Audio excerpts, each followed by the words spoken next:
Assalamualaikum warahmatullahi wabarakatuh. Kembali lagi bersama saya Yusuf Hidayat, mahasiswa semester 2 Prodi Pendidikan Kimia, Fakultas Tarbiyah dan Keguruan, UIN Sunan Gunung Jati Bandung. Dalam kesempatan ini saya akan melakukan praktikum daya hantar listrik, larutan elektrolit dan non-elektrolit. Sebelumnya teman-teman tahu tidak apa yang dimaksud dengan daya hantar listrik? Daya hantar listrik adalah ukuran kemampuan suatu bahan atau larutan dalam mengakomodasi transport arus listrik.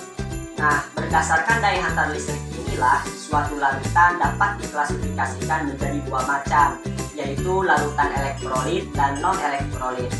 Larutan elektrolit adalah suatu larutan yang dapat menghantarkan arus listrik. Berdasarkan kuat lemahnya daya hantar listrik, larutan elektrolit ini dibagi menjadi dua macam, yaitu elektrolit kuat dan elektrolit lemah. Larutan elektrolit kuat adalah larutan yang zat terlarutnya terurai sempurna sehingga dapat membentuk ion-ion positif dan juga ion-ion negatif yang dapat menghantarkan arus listrik. Secara sederhana, larutan elektrolit kuat ini merupakan suatu larutan yang zatnya terionisasi sempurna.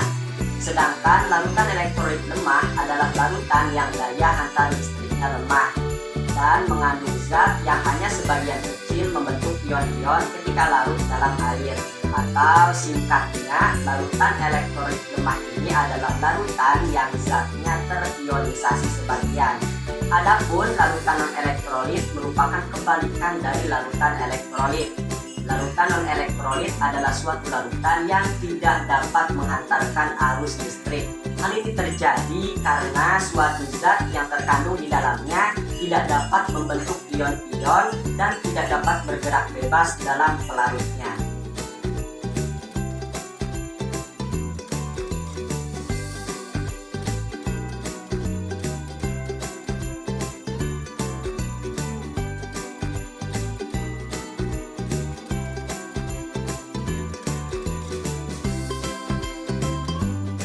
Dalam praktikum kali ini, saya akan menguji daya hantar listrik dari 4 sampel larutan yang terdiri dari larutan NaCl, larutan C6H12O6, larutan CH3COH, dan larutan kemasan C1000. Adapun alat dan bahan yang saya gunakan sangat sederhana dan mudah dijumpai dalam kehidupan sehari-hari.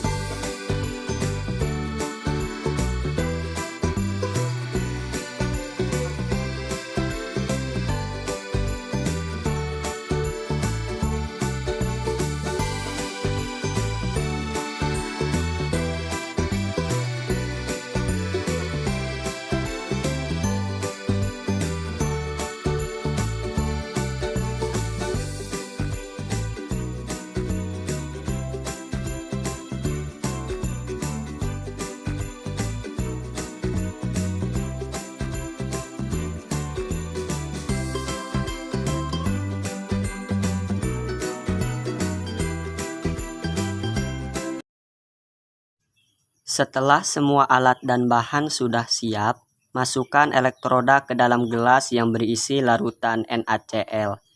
Kemudian catat dan amati setiap perubahan yang terjadi.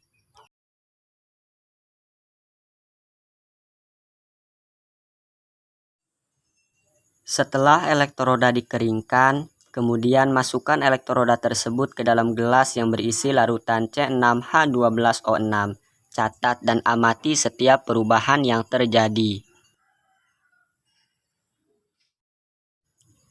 Kemudian, masukkan elektroda ke dalam gelas yang berisi larutan CH3COOH. Setelah itu, catat dan amati setiap perubahan yang terjadi. Setelah elektroda dikeringkan, kemudian masukkan elektroda tersebut ke dalam gelas yang berisi minuman kemasan C1000. Setelah itu, catat dan amati setiap perubahan yang terjadi. Berdasarkan hasil pengamatan, diketahui larutan NaCl menghasilkan nyala lampu terang dan gelembung. Larutan C6H12O6 tidak menghasilkan nyala lampu dan gelembung. Larutan CH3COH dan minuman kemasan C1000 menghasilkan nyala lampu redup dan gelembung sedikit. Itulah praktikum kita pada kesempatan ini tentang daya hantar listrik, larutan elektrolit dan non-elektrolit. Mudah-mudahan dapat bermanfaat bagi diri saya pribadi maupun orang lain. Terima kasih. Wassalamualaikum warahmatullahi wabarakatuh.